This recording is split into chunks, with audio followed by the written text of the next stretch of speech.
ഒരു മാറ്റവും ഇല്ല അല്ലേ? രണ്ടുപേരും അടുത്ത് നിൽക്കുമ്പോൾ ഒന്നുമില്ല, ഒരു ചെറിയ ആഗ്രഹം, വേറെ ഒന്നുമല്ല.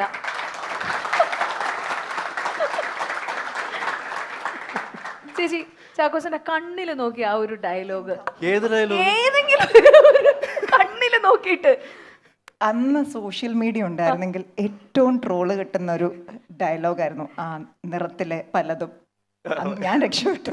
അല്ല, എന്തെങ്കിലും ഒരു ജസ്റ്റ് ഒരു ബിറ്റ്, ആ നിറത്തിന്റെ ഒരു മെമ്മറി മാത്രം, ജസ്റ്റ് കാരണം നിങ്ങൾ രണ്ടുപേരും ഇത്രയും നാള് കഴിഞ്ഞ് കാണുന്നതിന്റെ എന്തെങ്കിലും മതി. ചാക്കോച്ചനെ നോക്കി എന്ത് പറഞ്ഞാലും ഞങ്ങൾ ഓക്കെയാ. Anything we are fine. അല്ല, എന്നെ നോക്കി എന്തെങ്കിലും പറയാ, എന്ത് വേണം, അയ്യോ എന്തെങ്കിലും എനിത്തിങ് ഇസ് ഫൈൻ. അത് ഇവിടെ പ്ലേ ചെയ്തപ്പോ തന്നെ ഞാൻ കണ്ണടച്ചിരുന്ന ആളാ. അല്ല, അങ്ങനെയാണെങ്കിൽ നമുക്ക് ആ ഒരു പാട്ടൊന്നും വല്ലതും ഉണ്ടോ? അതെങ്കിലും ഒന്ന് കൈപിടിച്ച് നിങ്ങൾ രണ്ടുപേരും കൂടെ ഒന്ന് നിന്നാൽ ഞങ്ങൾക്ക് ഭയങ്കര സന്തോഷം.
ഇത് റാഗിങ് ആണ് കേട്ടോ. അയ്യോ, ഒന്നുമില്ല കേട്ടോ. ഭയങ്കര ഭംഗിയുണ്ടായിരുന്നു. ശരിക്കും പറ, നിങ്ങൾ രണ്ടുപേരും ഇത് പുറത്ത് നിന്ന് പ്രാക്ടീസ് ചെയ്തിട്ടല്ലേ വന്നത്? വർഷങ്ങൾക്ക് ശേഷം ഇപ്പോഴാണ് കണ്ടുമുട്ടത്. അല്ല, ഒന്നുമല്ല, കുറെ സ്റ്റെപ്സ് ഒക്കെ പക്കയായിട്ട് ചെയ്യായിരുന്നു രണ്ടുപേരും.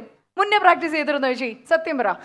ഇല്ല, ഇവിടെ വന്നിട്ട് ഇപ്പം ഞാൻ ചാക്കോച്ചനെ നോക്കിയാ കളിച്ച്. അടിപൊളി. അപ്പൊ എന്തായാലും ഒരു വലിയ സൂപ്പർ.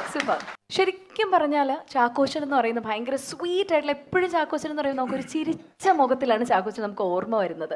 അതല്ലാതെ ചേച്ചി എപ്പോഴെങ്കിലും ദേഷ്യപ്പെട്ടു എല്ലാം കണ്ടിട്ടുണ്ടോ നിറത്തിന്റെ സമയം? ഇല്ല, ഒരിക്കലും ഇല്ല. എനിക്ക് അങ്ങനെ ഒരു വികാരം ചാക്കോച്ചൻ ഉണ്ടോന്ന് പോലും അറിയില്ല. It's always like this.